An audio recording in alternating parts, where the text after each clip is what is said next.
Okay? There's another little chunk of wind, right? There's another little chunk of coal, right, which I think is primarily upgrades to existing units. And then there's a little chunk of other, which might include other renewables, uprates to nuclear power plants, and things like that. Okay? And so this amounts to about 90 some odd gigawatts of electrical capacity. Okay? And depending on how often you use these natural gas plants, right, then what this means is that for the production of electric power, right, you would be using another 1 to 4 trillion cubic feet of natural gas annually. Okay? This planned natural gas investment is not equally divided among regions, right? So there are some regions that are planning to build more natural gas than others, right? So the Mid-Atlantic region, which in particular the PJM electricity market, if you look at what's what we call in the queue, right? Planned generation that is trying to get permission to connect to the grid, then this would increase the amount of gas-fired capacity in the PJM market by about 200%. And so what you're looking at, I think primarily for environmental reasons, but there are some aspects of deregulated electricity markets that make natural gas generation particularly advantageous. You're looking at a fairly significant planned natural gas build-out happening over the next several years. Okay? And not all of these plants that are planned are going to get built, right? Some of them are going to get withdrawn for technical or permitting or economic reasons. But even if you were to cut planned natural gas generation investments in half, you would still be talking about a reasonably significant natural gas build-out. Okay? And the planning for this gas build-out started before the ramp up of the Marcellus Shale gas production. Okay? And this scares me. Okay? Part of the reason it scares me is because starting about the time that we really got serious about electricity deregulation, right, and it's really picked up after the California power crisis, natural gas prices have become very volatile. And it looks like that this volatility has really been driven by a build-out in natural gas power generation that happened in the 1990s. Okay, so between 1990 and 2000, okay, we almost doubled the amount of natural gas that we used for power generation. Okay, and as we have, and since then we have, actually doubled it. Okay, and the natural gas prices have gotten more volatile and on average have gone up since. Okay, so there has been this, kind of dash for gas that has been associated with the deregulation of the electricity sector, right? And I don't mean to blame all of this on electricity deregulation, because there are a number of other regulatory factors, right, like tightened environmental constraints and things like that, that have happened about the same time as electricity deregulation that I think have also contributed to our increased use of natural gas, right? But my sort of view is that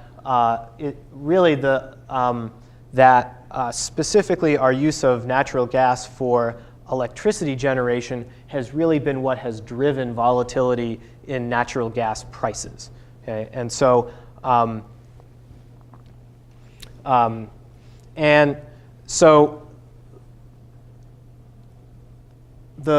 the demand for natural gas is for power generation is going to increase as what we would call a base load or shoulder fuel. Okay, so that you would use to serve electricity demand that is kind of on all the time, or where you have seasonal or daily peaks or something like that. Natural gas is also at least in this part of the country, okay, where we don't have a lot of hydroelectricity, it's also the primary technology that we have to compensate for variations in renewable electricity generation like wind and solar. Okay? So we can't store electricity in large volumes at a reasonable cost. And so as we build more wind and solar, right, these generation sources are intermittent, right? They go up, they go down. And so from a system operator perspective, right, to maintain the reliability of the system, you need complementary technologies that can respond quickly to changes in wind and solar output. And the primary technology that we have today to do that is natural gas combustion turbines, because as a technology, they're very flexible. You can ramp them up and ramp them down very quickly. Okay, and so my sort of own opinion about this is that unless you have some exogenous event, right, like a policy, for example, that really promotes natural gas as a transportation fuel, or unless for some reason you see really massively expanded residential access to natural gas distribution systems, right, and if you see a lot of fuel switching among the residential class, then I think that that power generation is really going to be the factor that will drive natural gas prices, right, in natural gas markets for the next several years. And this incremental gas supply, right, is basically, I mean, it has to come from a couple of different sources, right? We can have shale gas, right, or more broadly unconventional gas, or we could increase our use of LNG. Okay? And the use of increased use of LNG, remember, would much more closely integrate the North American continent into a global natural gas market, right? And so some of the geopolitics that you see related to the oil market, right? Concerns over energy security and things like that.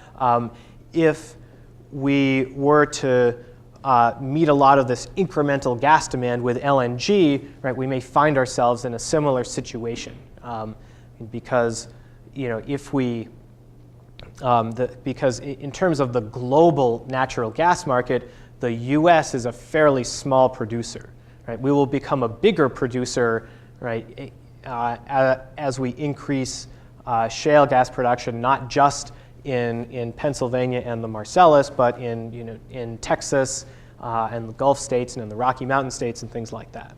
Okay, and the costs of the costs of extracting shale gas, at least as far as we have been able to tell, are lower than the costs of importing LNG.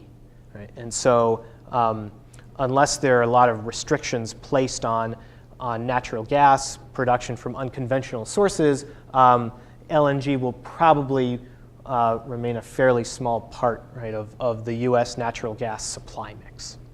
Okay.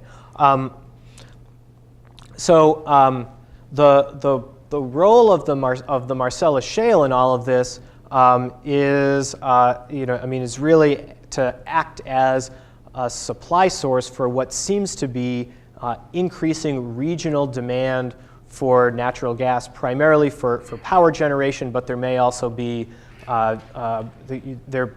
there may also be other markets, right, for industrial power, right. It might make technologies like combined heat and power, much more cost effective than they are now, and things like that.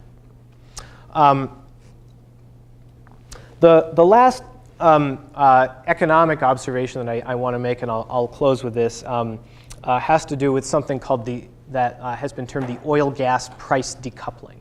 Okay? And if you smooth out seasonal variations, right? So natural gas demand tends to go up in the winter because it's a big heating fuel, for example. For a long time, crude oil and natural gas prices have been fairly tightly coupled, right, or very tightly correlated. Okay? And this, I think, was in part. I mean, there were a large number of long-term supply contracts for natural gas that were indexed to the price of oil. Okay? And there are a lot of formations where you have co-located natural gas and oil. And so those are a couple of the reasons for this historical coupling of oil and natural gas prices. And one of the other things that has happened with the emergence of shale gas plays in Texas right, and in other parts of the US is that this historical correlation has been upset somewhat. Okay? And so the blue curve here, the blue connection of dots, is this Henry Hub natural gas price, and this red collection of dots is what's called the West Texas Intermediate crude oil price. This is like the marker price or the benchmark price for the North American crude oil market. Okay? And so historically, they have been fairly highly correlated. If you sort of take the present and look at what the market expects prices to be like in the future, this correlation is starting to go away, right? And so historically, right, if you just were to calculate a simple correlation between oil and natural gas, you would get a correlation coefficient of about 80%, right? In the past couple of years, this correlation coefficient has fallen below 70%. Okay? And so just as there is just as there is this notion that the emergence of shale gas will, at least in the medium term, result in a regionalization of what used to be an integrated North American natural gas market. There's sort of a similar disruption of historical commodity relationships that seems to be happening between oil and natural gas. Again, we're not exactly, we don't have a good sense as to whether that decoupling is a transient phenomenon or is really a structural shift in the market for natural gas relative to the market for oil. Okay. So that is all I have to say in terms of direct comments. I'm happy. We have about I guess about 10 minutes left. And I'm happy to take questions on whatever people have on their minds.